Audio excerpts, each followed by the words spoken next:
Wrong direction. That I am French, so sorry if this is not really well written, I'll do my best. So this event happened to me back when I was 20, and was going back from my aunt's house where I gave lessons to my little cousins each week. I was a student back then, and it happened in winter when it was quickly dark around 5 p.m. I must also say that I am a woman, and unfortunately it's not helpful when it's getting dark. I was going back to the train station to take the direction of my home because I lived quite a few stations away from my aunt. At that time it was around 6 p.m. and it was really dark and cold outside, and I remember being quite tired that day, so I didn't give much attention to the direction the train I was waiting for was going to. As soon as the train came I went inside, but it was really crowded, so I just stood up for quite some time, and that didn't help much with how tired I already was. After some time a seat was cleared, so I went as fast as I could to sit there, and let out a sight that attracted the attention of the people beside me. I was a little ashamed by it, so I just looked at my phone, and didn't pay much attention to others the rest of my ride. At some point though I noticed the guy in front of me looking really intensely at me. But again I was so tired I didn't give it much thought, and just continued watching whatever was on my phone at that time. As we arrived to a station the train stopped, and the driver informed us that it was the last stop. I had my headphones on so I didn't hear all the message, but I deduced that I had to stay on the same train, and it would just go back on the same line after some minutes. So while everyone went out I just switched places to go somewhere with no one beside me on the wagon to sit comfortably near the window. But then when the train was soon to start again, the man that was looking at me earlier went straight in my zone, and sat right in front of me. I was so focused on my episode, I didn't pay much attention to it back then, but it was really strange because the whole part of the wagon was empty where I was, and there were a lot of seats empty where he could have sat, but he chose to go exactly in front of me. The train started again, and I was happy to finally be able to approach my home, but then as some stations passed I noticed something odd. The stations were the ones I already passed before. In fact, the train was going back to the direction of my aunt's house, and not where I lived. I didn't hear that message at all. I was a little mad, but more importantly I laughed at myself because it was the first time I did such a mistake, and as I was smiling of my foolishness I started looking around me, and I saw the man that sat before me. He was also looking confused while switching his gaze to me and the windows. I laughed and gave him a smile because I thought he also got the wrong direction since he was in the same train for a long time now with me, but he didn't smile back at all. He stared right at me and seemed angry. I remember getting a chill at that moment, and my senses finally woke up to make me realize something was wrong with this man. I stopped the video I was looking at and started thinking. I had two options. The first one was to just stop next station and change sides to take the train that would really get me back home. That was the most logical option. But I don't know why something in my gut told me that I shouldn't go home tonight because of the man in front of me. So I decided to stay in the train and see if he would get off before me or not. After all, I was sure that it was not his direction too. So I stayed, and at least 4 stations passed, but he didn't move at all. Instead, he seemed to get a lot more confused and angry each station. He was also staring at me a lot and switching to the windows each station as if he was waiting for where I would go down.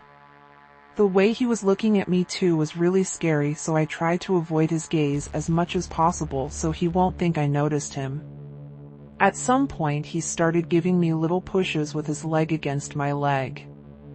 It's like when the train is riding fast, and because of its movement sometimes you touch people near you and bump slightly on them when it's crowded, but him doing it was not natural at all because the train was not crowded and he had space to sit away from me. So after some time it was getting really awkward because of this, and even when I changed position to be away from his legs he would change too to touch me. It annoyed me, so I looked straight at him, and then I knew I was in danger. He was looking at me with a big smile on his face as if the situation amused him. I was terrified, and when the train stopped again at a station I didn't think and just jumped off my seat and went out. But he followed me. I was really scared and didn't know what to do. I really didn't want him to follow me home because I lived in a really secluded place, and if he were to follow me at some point he could have done anything to me near my home as there would be no one to hear me or help me. I was thinking fast, and then I got an idea. I stayed near the train before the door closed and walked near it like nothing happened. He was still following me and looking at me, but I tried to remain calm. Then when I heard the sound of the door closing I jumped inside the wagon again, and because it was right when the door was closing he couldn't get in on time. I saw him looking at the doors in shock, and then he looked at me like he wanted to kill me. I went to sit back and kept looking at him to see what he would do. He seemed so angry I was scared he would just break the glass and jump right at my neck. The train finally started again, and it was gradually getting away from the platform, but he kept looking at me with furious eyes and following it the whole time. When the train finally passed that station, I started breathing normally again. After that I stayed on a few stations, and finally got off, and changed sites to take a train in direction of my home. I was looking behind me the whole time, and ran home as fast as I could. And only when I was in my room I realized what just happened. That event was really a change for me as I was really carefree when I took the train or the subway, but from that time on I started being a lot more cautious of my surroundings, especially when going home at night time. So to the man I met in that train, let's not meet ever again, please.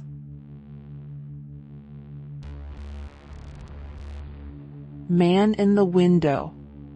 This probably isn't nearly as scary as a lot of the stories on the sub, but it is definitely one of the creepier things I've experienced.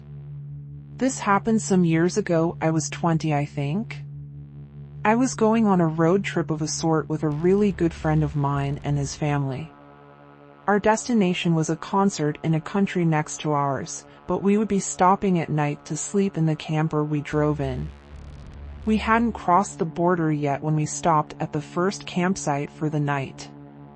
Now it seemed like a pretty family-friendly and safe place, so none of us had our guards up or anything. That night at about 11 p.m. or so, while my friend and his family were getting ready for bed, I went outside to get some fresh air.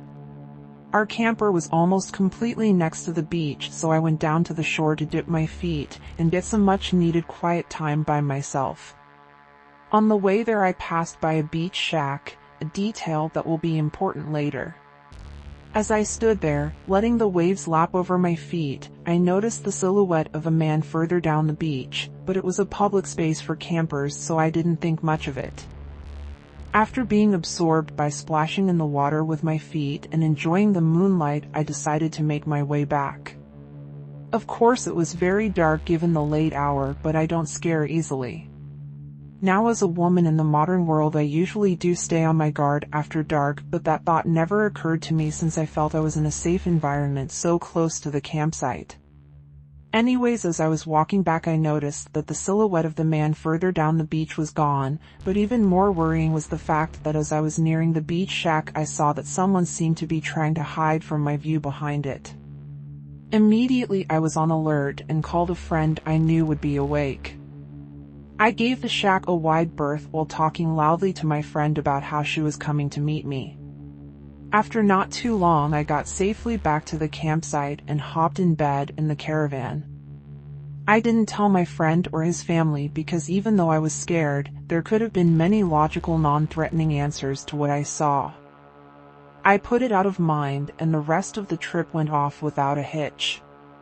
About a year or so later I was talking to my friend about the trip and suddenly remembered the creepy experience.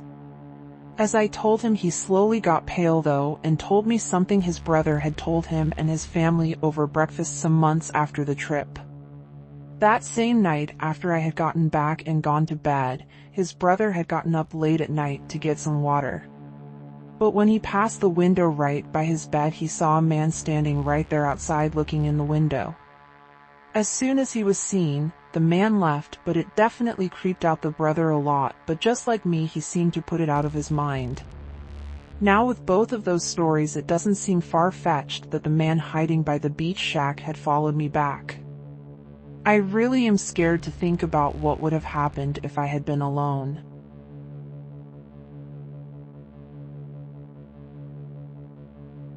I was stalked for a month and had no clue.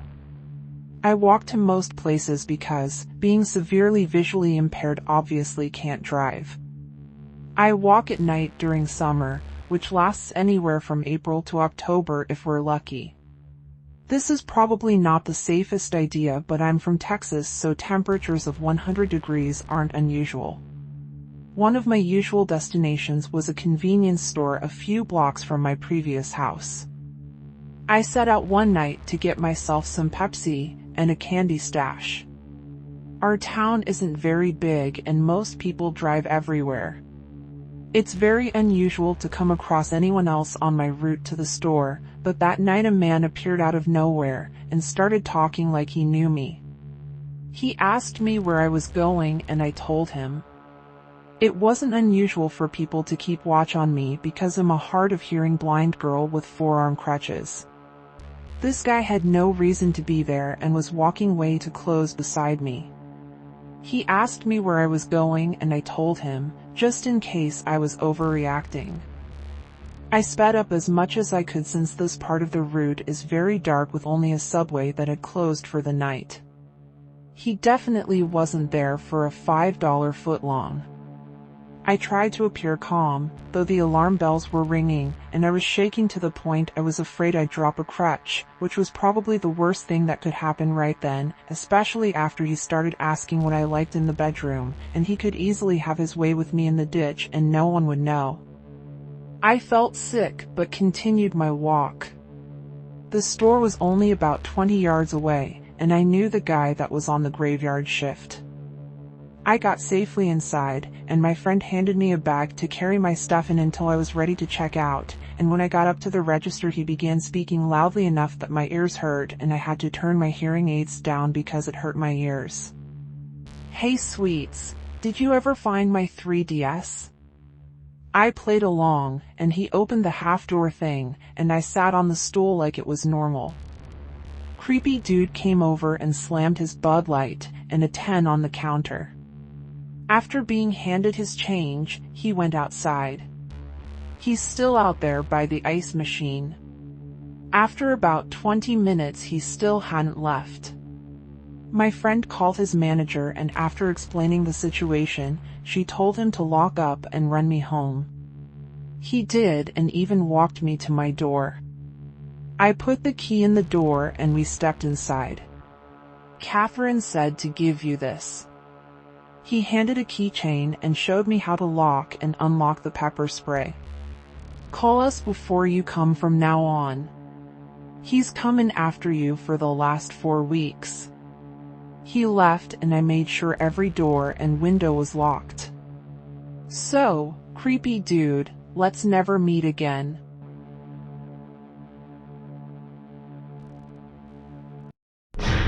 Hey guys, Nemesis here. Thanks for stopping by. If you enjoyed the following story, please remember to like and subscribe for more content. Also, let me know down in the comments your thoughts of the story and if there is a particular type of story you would like to have read.